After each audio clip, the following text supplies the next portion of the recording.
तो माननीय सरकार जी, अगर अब्दुल टाइट हो गया हो तो स्कूलों को भी टाइट करो। इतनी महंगी किताबें, अब्दुल टाइट होने के चक्कर में हिंदू टाइट हुआ जा रहा है। स्कूलों में आजकल एडमिशन सेशन चल रहा है और इसी बीच में एक वीडियो बीच में आई थी, तकरीबन 1035 रुपए की 5th क्लास के एक बुक की कीमत। उसके बाद से पूरे देश भर में चर्चा का विषय बना रहा कि भाई साहब कैसे इस बार गुजारा होगा और कैसे बच्चों को पढ़ा पाएंगे। लेकिन इसी बीच में एक स्कूल ऐसा भी है जो ये कह रहे कि टेंशन की जरूरत नहीं है, आप हमारे वहां आइए और आपको ना तो रजिस्ट्रेशन फीस, ना एडमिशन फीस, ना किसी भी तरीके की फीस, यहां तक कि आप अपने जो बच्चों की बुक ले रहे हैं ना, अपनी मर्जी से लेके आइए। भाई ये दरियादिली है या फिर कोई माइंड स्ट्रोक है, ये क्या है वो आपको इस वीडियो में जरूर नजर आएगा। लेकिन लाइव जब ये वीडियो देख रहे हैं तो ये बात हम कर रहे हैं पारस पब्लिक सीनियर सेकेंडरी स्कूल की, जो कि गाजीपुर रोड पे है। और इनकी खुलेआम ये चैलेंज ये बताते हैं कि जो छोटे क्लासेस है, प्री नर्सरी, एलकेजी, यूकेजी, ये जो छोटे क्लासेस है, इनकी जो बुकें है, जो बुक्स है, वो तो ये फ्री देंगे, अपने स्कूल से देंगे। अब बाकी के जो बुक्स है, जो बड़े क्लासेस के बच्चे हैं, वो अपने मर्जी से पेरेंट्स खरीद के लेके आए। एडमिशन का तो कोई नाम ही जिक्र नहीं है। तो ऐसा कैसे पिटारा खोलना है, ये भी जानना जरूरी है। सर, जिस समय पेरेंट्स को ये डर है कि आज उस पेरेंट्स पे मुसीबत आई है तो कल को हमारे पे आएगी, और लोग इसी में हैं, परेशान है पेरेंट्स अपने बच्चों को एडमिशन के लेके, लेकिन अचानक से ये पिटारा कैसे खोल दिया कि यहाँ पे कोई चार्ज ही नहीं है। नमस्कार सभी साथियों को, नमस्कार जो हमारे लाइव हैं अभी दर्शक, उनको नमस्कार। पीएनएन के जितने भी अपने दर्शक हैं उनको भी नमस्कार, और सफ़ी जी आपको, शशि जी को नमस्कार। मैं पारस पब्लिक सीनियर सेकेंडरी स्कूल का डायरेक्टर बोल रहा हूँ। सबसे बड़ी बात क्या है शफी जी, अब जो ये समय चल रहा है ना बच्चों के लिए, पेरेंट्स के लिए, ये एक कहते हैं कि ना हमारे लिए तो प्रवेश उत्सव मनाया जा रहा है स्कूलों में, सभी विद्यालयों के अंदर। और सरकार ने भी कहा है सरकारी स्कूलों को भी प्रवेश उत्सव के तौर पे इसको बनाइए। तो प्रवेश उत्सव स्कूलों के लिए तो है, लेकिन पेरेंट्स के लिए ना सिरदर्द बन गया है। और सिरदर्द भी पेरेंट्स ने अपने लिए खुद सिरदर्द बनाया। उनको सिलेक्शन करना कि कहाँ पर पढ़ाई, शिक्षा का अभाव है, कहाँ पर शिक्षा का स्तर अच्छा है, वो डिसाइड नहीं कर पा रहे हैं। वो देख रहे हैं कि इस स्कूल की बुक्स महंगी हैं, इस स्कूल का एडमिशन चार्ज ज्यादा है, इस स्कूल का रजिस्ट्रेशन ज्यादा है, इसका मंथली फीस ज्यादा है, वो स्कूल अच्छा है। स्कूल कभी बिल्डिंग से अच्छा नहीं बनता, स्कूल कभी खाली किताबें महंगी होने से नहीं बनता, स्कूल का खाली एक फीस स्ट्रक्चर ज्यादा स्ट्रांग हो जाए उससे नहीं बनता। उसके दिमाग को, अपने माइंड को सेटअप करना पड़ेगा, उसको माइंड को बिल्कुल एकदम साफ करना पड़ेगा कि मुझे पहले एजुकेशन देखनी है। और एजुकेशन के लिए बच्चे को कहीं भी, आप ये मत सोचिए बजट स्कूल हमारे कॉलोनियों में खुले हुए हैं कि ये शिक्षा नहीं, बहुत अच्छी शिक्षा का देते हैं और कम पैसे पे शिक्षा देते हैं। लेकिन पेरेंट्स को अभी इस चीज में जानकारी नहीं है, और सभी को यह है कि मेरा बच्चा अच्छे स्कूल में, बड़े स्कूल में जाएगा तो वो कहीं ना कहीं अच्छा स्टैंड हो जाएगा। दूसरी बात रही एक एडमिशन फीस और रजिस्ट्रेशन। हम अभिभावक से कहते हैं ये जो एडमिशन और रजिस्ट्रेशन के नाम से लूट मची हुई है, इससे बचें और अपने बच्चे के एडमिशन के लिए डिसाइड करें मुझे एक अच्छा शिक्षा चाहिए या अच्छा एक बिल्डिंग चाहिए। बिल्डिंग में मानता हूं जरूरत है, बच्चों के अच्छे बैठने के लिए अच्छी व्यवस्था होनी चाहिए, पानी पंखे की व्यवस्था होनी चाहिए।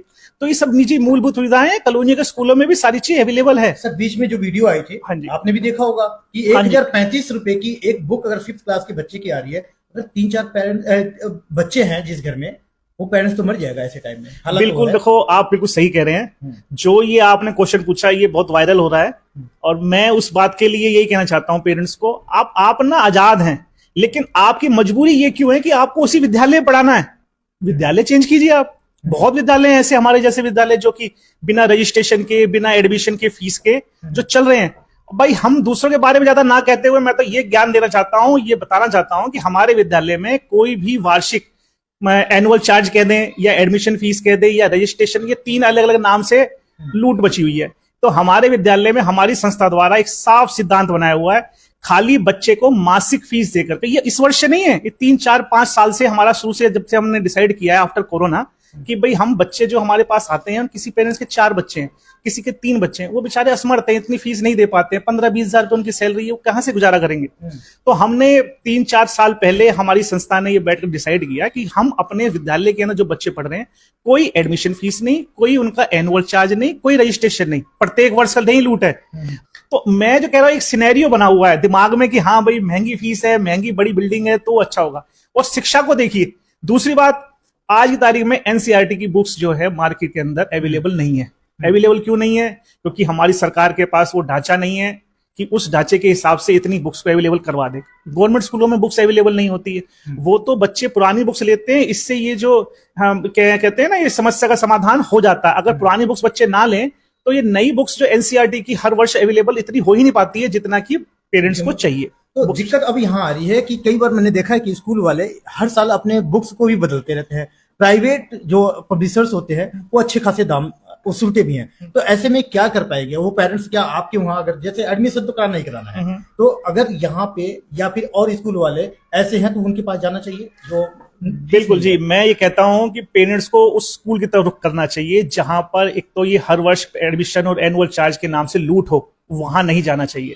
दूसरा, वो बच्चों को एक लुभाने के लिए पेरेंट्सों को एक गिफ्ट, किसी ने बोला अभी मैं वहां से मेरा बच्चा पढ़ता है जी, पेरेंट्स से बोलता है कि वहां पे मुझे गिफ्ट मिला। अरे भैया, कोई आपको रिटर्न गिफ्ट दे रहा है, वो तेल तिलों से ही निकलना है, कहीं और से नहीं निकलना है, इतना तो पेरेंट्स समझ सकता है।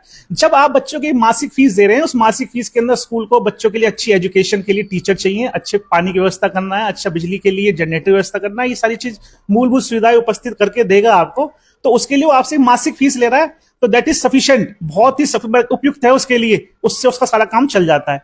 दूसरी बात आई बुक्स को लेकर के, जितनी भी ये 8वीं क्लास से 12वीं तक की बुक्स है, अब इसके अंदर हमारे एनसीईआरटी से ने काफी सिलेबस चेंज हुआ है, उसमें नई नियम नीति, शिक्षा नीति के द्वारा कुछ काफी चेंज इसके अंदर हुआ है, जो कि अभी तक बुक्स अब मार्केट के अंदर सारी अवेलेबल नहीं है। तो हमने भी ये डिसाइड किया है कि हम इस वर्ष जो ये बच्चों का नई नियम शिक्षा नीति के द्वारा जो चेंजेस हुए हैं, जब तक ये बुक्स आती नहीं है मार्केट के अंदर, तब तक भी पुरानी बुक्स से बच्चे पढ़ाई करेंगे। जब ये बुक्स मार्केट में हो जाएंगी तो फिर ये बच्चे नई परचेज कर सकते हैं, अपनी बुक्स कहीं भी किसी विद्यालय से या किसी बच्चों के द्वारा या फिर किसी भी शॉप से ले सकते हैं। ये ओपन है, ओपन यही तो है कि अगर आप चाहते हैं पेरेंट्स की भलाई तो उसके साथ कोऑपरेट कीजिए ना।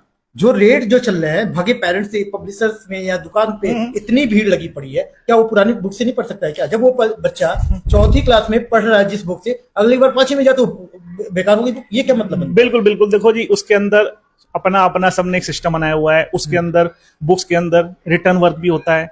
एक बच्चा मान लो 4th क्लास में या वो 5th में गया, जो उसकी बुक्स दूसरे बच्चे को दी जाएंगी, उसमें क्या है, एक्सरसाइज होती है, एक्सरसाइज को फिल करेगा, वो तो फिल करके टीचर ने चेक कर दी, तो वो दोबारा से फिल कैसे करेगा बच्चा, ये समस्या आती है। लेकिन जो अब नई शिक्षा नीति के द्वारा जो नई बुक्स आ रही है मार्केट के अंदर, इसको अभी 1 या 2 साल लगेगा, उसके बाद मैं कहता हूं कि सभी विद्यालय कोशिश करें कि पुरानी बुक्स होती हैं, बच्चों को बोले अपनी बुक्स अवेलेबल खरीदो, पुरानी अपने भाई बहनों से खरीदो, उससे पढ़ाई करो। हमारा काम पढ़ाना है, हमारा काम दुकानदारी करना नहीं है। तो आप स्कूल बिरादरी में कहीं ना कहीं थोड़ा सा मतभेद तैयार कर दिए भाई, आज यही कमाने का उनका टाइम मानते हैं वो लोग। देखिए, कमाने के लिए विद्यालय नहीं खोले जाते, कमाने के लिए हॉल खोले जाते हैं, मॉल खोले जाते हैं, शॉप्स खोली जाती हैं। अगर आप शिक्षा के अंदर आए हो तो आपको कमाना भी है, तो उसके साथ बच्चों का एक ना स्तर का ध्यान रखना पड़ेगा कि हम किस लेवल पे बच्चे को शिक्षा दे रहे हैं। हमारा काम पढ़ाना है, हमारा काम ये दुकानदारी करने का नहीं है।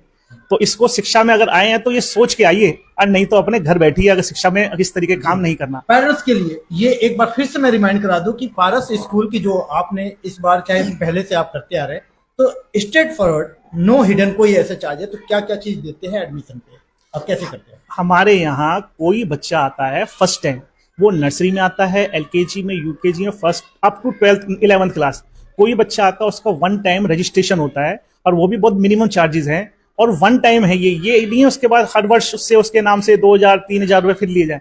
1 टाइम उसका एक एडमिशन होता है, उसके बाद वो जितने साल स्कूल में पढ़ेगा उसकी खाली महीने की फीस, जिसे मंथली फीस कहते हैं या मासिक फीस कह दीजिए, वो देगा और बच्चा अगली क्लास के अंदर प्रमोट हो जाता है। अच्छा, हर साल अपने आप प्रमोट होता रहेगा। और तीसरी बात, हमारे विद्यालय में साल में 3 बार एग्जामिनेशन फीस नहीं ली जाती है, 2 बार एग्जामिनेशन फीस ली जाती है। 6 बार एग्जाम होते हैं, जिसमें 2 बार 4 यूनिट टेस्ट होते हैं, 2 उसके अंदर सेमेस्टर सिस्टम होते हैं। तो और कुछ और जो आप दे रहे हो फैसिलिटी, ताकि पेरेंट्स को ये विश्वास रहे। बच्चे जो नर्सरी टू यूकेजी आ रहे हैं हमारे पास एडमिशन लेने के लिए, उसके पास हम बच्चों को अपनी तरफ से 15 अप्रैल तक हमने उनको बोला हमारी तरफ से बुक्स भी उनको फ्री दी जाएंगी, उनसे कोई चार्जेस नहीं ली जाएगा एक्स्ट्रा। तो देश दुनिया की हर लेटेस्ट खबर देखने के लिए सब्सक्राइब करें हमारे चैनल PNN को, और साथ ही बेल आइकन दबाना ना भूलें।